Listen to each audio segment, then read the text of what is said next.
Hello everyone, welcome to smart IAS foundation. तो आज हम लोग करने वाले हैं APSC level prelims MCQ of Indian economy. Indian economy देखो, लास्ट ईयर एपीएससी ने काफी इंडियन इकोनॉमी के क्वेश्चन पूछे थे और वो सारे बेसिक क्वेश्चन थे। अगर आपने बहुत ज्यादा इंडियन इकोनॉमी नहीं भी पढ़ी है, बट अगर आप जितने क्वेश्चंस हम लोग इस सीरीज में करा रहे हैं, मे बी मैं अगर 8 टाइम्स 10 टाइम्स ऐसे क्वेश्चन कराता हूं, 100 क्वेश्चन धीरे धीरे हो जाएंगे। तो इतने भी क्वेश्चन करके जाते हो तो डायरेक्टली ऐसे चांसेस होंगे कि डायरेक्टली उन्हीं कॉन्सेप्ट पे आपको सीधे सीधे क्वेश्चंस मिल जाए।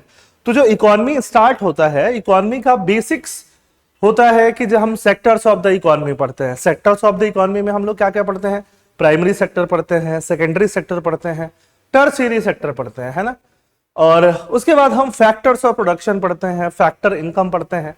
तो आज के जो क्वेश्चंस होने वाले हैं हमारे इन्हीं सारे टॉपिक्स पे होने वाले हैं, कि हम इन्हीं सारे टॉपिक्स के ऊपर डायरेक्टली हम लोग क्वेश्चन करने वाले हैं, राइट।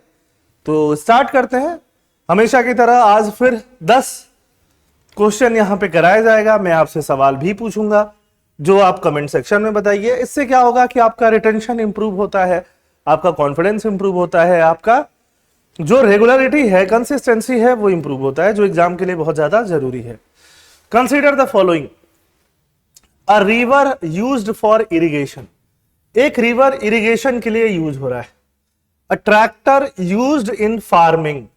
एक ट्रैक्टर फार्मिंग में मतलब एग्रीकल्चर में यूज हो रहा है। A machine lying idle in a factory. एक मशीन रखा हुआ है फैक्ट्री में, कुछ कर नहीं रहा, पड़ा हुआ है।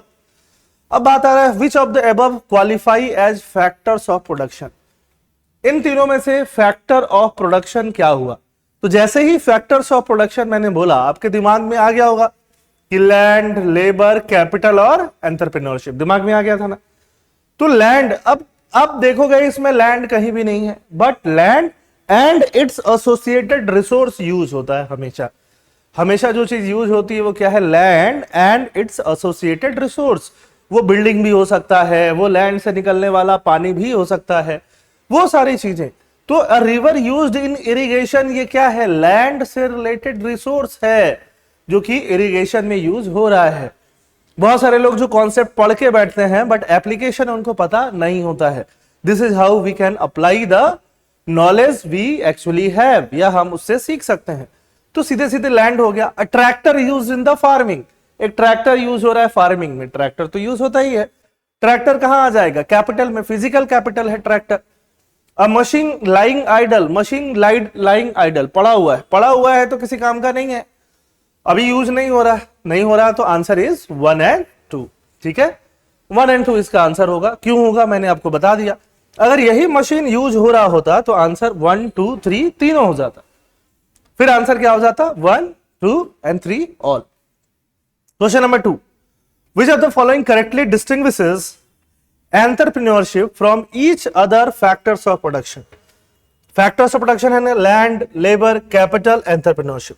तो एंटरप्रेन्योरशिप बाकी 3 फैक्टर से कैसे डिफरेंट है, ये हमारा क्वेश्चन नंबर 2 कह रहा है। How entrepreneurship is different from other 2 factors. It is a passive factor. Passive है ये, एक्टिव नहीं है। क्या ऐसा है क्या? एंटरप्रेन्योर लोग पैसिव होते हैं क्या? नहीं होते, एक्टिव होते हैं यार। It combines other factors and bears risk. यही एंटरप्रेन्योरशिप का मेन बात है। इट प्रोवाइड्स ओनली कैपिटल, ऐसा नहीं है। It is limited to physical labour, ये तो बिल्कुल भी नहीं है ना। तो अगर आपको कंफ्यूजन होगा भी तो ए बी में हो सकता है, बट ये क्वेश्चन भी फेयरली इजी है कि एंटरप्रेन्योरशिप क्या करता है? बाकी फैक्टर्स को कंबाइन करता है और रिस्क को बियर करता है। तो लास्ट ईयर जो एपीएससी में क्वेश्चन आए थे वो ऐसे ही एप्लीकेशन बेस्ड क्वेश्चन आए थे। तो हम लोग ऐसे ही छोटे छोटे एप्लीकेशन बेस्ड क्वेश्चन कर लेते हैं। Question number 3। Consider the following. Rent from land use for agriculture. अब इनमें से ये पूछ रहा है कि इनमें से सब में से फैक्टर इनकम कौन होने वाला है? इनकम। अब जैसे हमने बोला land, labour, capital, entrepreneurship. Land से जो इनकम होता है वो होता है रेंट। अगर आपके पास लैंड है, माटी है, माटी से क्या मिलेगा? रेंट मिलेगा। ठीक है, लैंड के बाद लेबर, लेबर को सैलरी मिलती है, तनख्वाह मिलता है, वेजेस बोलते हैं उसको। कैपिटल, किसी ने कैपिटल ले आया, बैंक से पैसा ले आया, उसको क्या मिलेगा? इंटरेस्ट मिलेगा, इंटरेस्ट। और एंटरप्रेन्योरशिप वाले को प्रॉफिट का हिस्सा मिलता है, प्रॉफिट का हिस्सा जिसको हम डिविडेंड बोल देते हैं। क्या बोल देते हैं? Dividend. Rent from land use for agriculture, है ना, तो rent from land use for agriculture, सही बात है, एग्रीकल्चर के लिए लैंड यूज हो रहा है, उससे भी रेंट ले सकते हो आप। जैसे बहुत सारे फार्मर है ना जिनके पास बहुत सारा लैंड है, माटी है, बट वो कुछ और काम करते हैं, स्कूल में टीचर हैं या शहर में काम करते हैं, तो उनका लैंड पड़ा हुआ है, उन्होंने किसी और को रेंट पे दे दिया, है ना, ठीक है, और साल का एक बार पैसा उससे वसूल लिया। Wages paid to construction worker, construction worker को जो बेस पे हो रहा है वो भी है, ये second. Interest on A loan taken for consumption, interest on A loan taken for consumption, consumption के लिए, जैसे एक मोबाइल खरीदने के लिए आप लोन ले रहे हो, उसका इंटरेस्ट, तो इसमें कुछ नया क्रिएट नहीं हो रहा है, that is not a factor income. Factor income तभी होता है जब कुछ प्रोड्यूस होता है, आप कुछ कंज्यूम कर रहे हो, उस समय प्रोडक्शन की बात हो रही है क्या? उस समय प्रोडक्शन की बात नहीं हो रही है, कंजम्पशन की बात हो रही है, तो ये नहीं होगा। Profit earned by a firm, profit तो आएगा एंटरप्रेन्योरशिप में, तो 1 2 का 4, 1 2 का 4 याद है ना गाना, आंसर क्या हो जाएगा? 1 2 का 4। थर्ड वाला क्यों गलत हुआ? थर्ड वाला इसलिए गलत हुआ क्योंकि थर्ड वाले में कोई प्रोडक्शन इन्वॉल्व नहीं है, कंजम्पशन इन्वॉल्व है, ठीक है। प्रोडक्शन से रिलेटेड होता अगर कोई इंटरेस्ट होता, है ना, जैसे फॉर एग्जांपल किसी फॉर्म ने पैसा लिया हुआ है, लोन लिया हुआ है, उसका इंटरेस्ट पे कर रही है, ठीक है, क्योंकि उस पर वो कुछ प्रोडक्शन कर रही है, तो भी ये आ जाता। तो this is not a factor income, income है बट फैक्टर इनकम नहीं बोलेंगे। विच of the following best captures the nature of the primary sector, primary sector का मतलब क्या है? Production using advance machinery, advance machinery का यूज होता है क्या प्राइमरी सेक्टर में? हो भी सकता है माइनिंग में, ऐसा नहीं है कि नहीं हो सकता है, बट नहीं। Activities depend directly on natural resource, ये सब इसी को बोलते हैं हम प्राइमरी सेक्टर, जो डायरेक्टली नेचुरल रिसोर्स पे बेस्ड होता है, एग्रीकल्चर, फिशरीज, फॉरेस्ट्रीज, है ना, उसके अलावा फ्लोरिकल्चर, डेयरीज, एनिमल रेयरिंग, ठीक है, हनी की बी कीपिंग जिससे हनी मिलता है, माइनिंग, तो ये सब क्या आ जाएगा? Natural resource. Activities involving exchange of goods, exchange से कुछ नहीं होगा, फाइनेंशियल सर्विस से कुछ नहीं होगा, फाइनेंशियल सर्विसेज या सर्विस, प्राइमरी सेक्टर थोड़ी है वो। तो फोर्थ का जो आंसर आ जाएगा सीधे सीधे वो क्या आ जाएगा? आंसर बी आ जाएगा, ठीक है।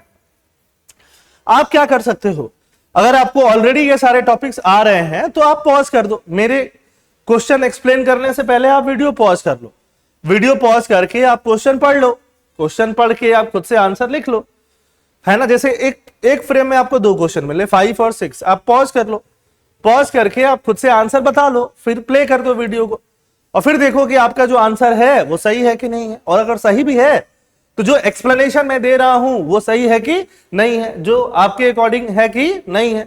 अगर नहीं है तो हो सकता है आपका आंसर सही है बट आपने सोचा गलत हो, ऐसा भी होता है, गलत सोच के भी सही आंसर पे आ जाता है आदमी, है ना। वैसे आदमी को भाग्यशाली बोलते हैं एग्जाम में, अगर खासकर ऐसा हो तो, जिसकी वजह से आपका एग्जाम निकल जाए।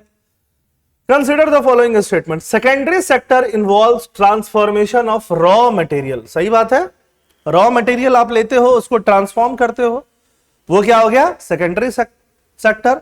Tertiary sector adds value indirectly through services, tertiary sector services से ही ऐड करता है वैल्यू। मैं अगर आपको पढ़ा रहा हूं, आपके अंदर वैल्यू ऐड कर रहा हूं, तो किस तरह से ऐड कर रहा हूं? थ्रू सर्विसेज ऐड कर रहा हूं, this is also good. Primary sector is independent of climatic condition, primary sector जो है वो क्लाइमेटिक कंडीशन पर डिपेंड नहीं करता, ऐसा है क्या? बारिश पर डिपेंड नहीं करेगा एग्रीकल्चर। थर्ड वाला तो सीधे सीधे गलत लग रहा है, थर्ड वाले को काट दो, यहां से काटोगे, यहां से कट गया, यहां से कट गया, यहां से कट गया, दिस इज आवर आंसर, है ना। कितना सिंपल है, और ऐसे ही क्वेश्चन एग्जाम में आएंगे, समझ में आ रही बात? डायरेक्टली ऐसे क्वेश्चन यूपीएससी में भी आते हैं यार, एपीएससी में तो आएंगे ही आएंगे। Question number 6, which of the following is correctly matched, capital से प्रॉफिट आता है क्या? लेबर से रेंट आता है क्या? लेबर से रेंट नहीं आता, लेबर से क्या आता है? वेजेस। लैंड से इंटरेस्ट आता है क्या? लैंड से क्या आता है? रेंट। एंटरप्रेन्योरशिप से क्या आता है? प्रॉफिट। कैपिटल से क्या आता है? इंटरेस्ट। कैपिटल की बात करोगे तो इंटरेस्ट पहले आएगा, है ना। अगर किसी ने कैपिटल दे के बदले में क्या मांगा है कि भाई बदले में मुझे प्रॉफिट का हिस्सा दे देना, कैपिटल दे के अगर वो मांगा है तो वो भी एंटरप्रेन्योर ही है, क्योंकि वो रिस्क ले रहा है, समझ में आई बात। तो कैपिटल का प्रॉफिट नहीं हुआ, वो कैपिटल पे हम सीधे सीधे किसकी बात करेंगे? इंटरेस्ट की। तो 6 का आंसर क्या हो जाएगा? D. C 6 was an easy question. Question number 7 पे आते हैं, पॉज करके आंसर लिख लो। Which of the following activities represent interdependence of sectors? Sectors के बीच में इंटरडिपेंडेंस कहां दिखाई दे रहा है आपको? A farmer consuming his own produce, खुद फार्मर खाना उगा के खा गया, तो ऐसा कुछ नहीं हुआ। A factory purchasing raw material from farmer, farmers से रॉ मटेरियल एक फैक्ट्री खरीद रही है, तो सही है। फार्मर्स प्राइमरी सेक्टर को डिनोट करते हैं और फैक्ट्री सेकेंडरी सेक्टर को, तब जाके यहां इंटरडिपेंडेंस आपको आएगा। A bank holding idle reserve, कोई मतलब नहीं है। A household saving money, कोई मतलब नहीं है, ठीक है। जैसे एक कॉटन है, कॉटन उगाया फार्मर्स ने, कॉटन उगाया फार्मर्स ने और वो चला गया किसके पास? वो चला गया फैक्ट्री के पास, जिससे वो कपड़ा बनाएगी, धागा बनाएगी, फिर कपड़ा बनाएगी, तो ये इंटरडिपेंडेंस हुआ। विच of the following statement is correct regarding capital formation? Capital कैसे फॉर्म होता है? कैपिटल कैसे फॉर्म होता है बताओ? सेविंग से या इन्वेस्टमेंट से? अगर कोई चीज आप कुछ बनाते हो, है ना, कोई प्रोडक्टिव एसेट बनाते हो, सम प्रोडक्टिव एसेट, जैसे आपके पास पैसा आ गया 10 लाख रुपए, उस 10 लाख रुपए से आपने क्या किया? एक कार खरीद ली, डिजायर, डिजायर को आपने लगा दिया रैपिडो में, अब रैपिडो से आप अर्न करोगे, तो रैपिडो वाला कार आपका क्या हो गया? एक एसेट हो गया जो आपको कमा के देगा, है ना, तो एक कैपिटल फॉर्मेशन आपका हो गया। It includes only financial capital नहीं है, है ना। अगर आप स्टॉक मार्केट में इन्वेस्ट कर देते हो तो आपका फाइनेंशियल कैपिटल हो गया, बट ओनली गलत है। It refers to increase in productive asset, सही बात है, वैसा एसेट जो प्रोडक्टिव हो, बिल्कुल सही। इट एक्सक्लूड मशीनरी, कहेगा भाई मशीनरी क्यों एक्सक्लूड करना है? It is unrelated to production, क्यों? प्रोडक्शन तो चाहिए ही, है ना। कैपिटल फॉर्मेशन में क्या आ जाएगा? Option B, capital formation. Capital किसको बोलते हैं? कैपिटल फॉर्मेशन किसको बोलते हैं? जो हमारा मेन एसेट रिलेटेड चीजें हैं उसी को। Which of the following would not be considered part of tertiary? Tertiary किसको बोलेंगे बताइए? ट्रांसपोर्ट टर्शियरी है, बैंकिंग टर्शियरी है, इंश्योरेंस टर्शियरी है, ये सब सर्विसेज में आता है तो टर्शियरी है। हमें नॉट बताना है, नॉट जो है मैन्युफैक्चरिंग है, वो टर्शियरी नहीं है। सीधे सीधे सिंपल, फेयर इनफ क्वेश्चन, है ना। तो ऐसे क्वेश्चंस एग्जाम में आते हैं and we have to be prepared. धीरे धीरे हम जैसे जैसे लेक्चर्स में आगे जाएंगे, धीरे धीरे टफनेस भी इंक्रीज करेंगे, थोड़ा ऊपर कभी नीचे, जिस तरह से एपीएससी क्वेश्चंस पूछ सकता है।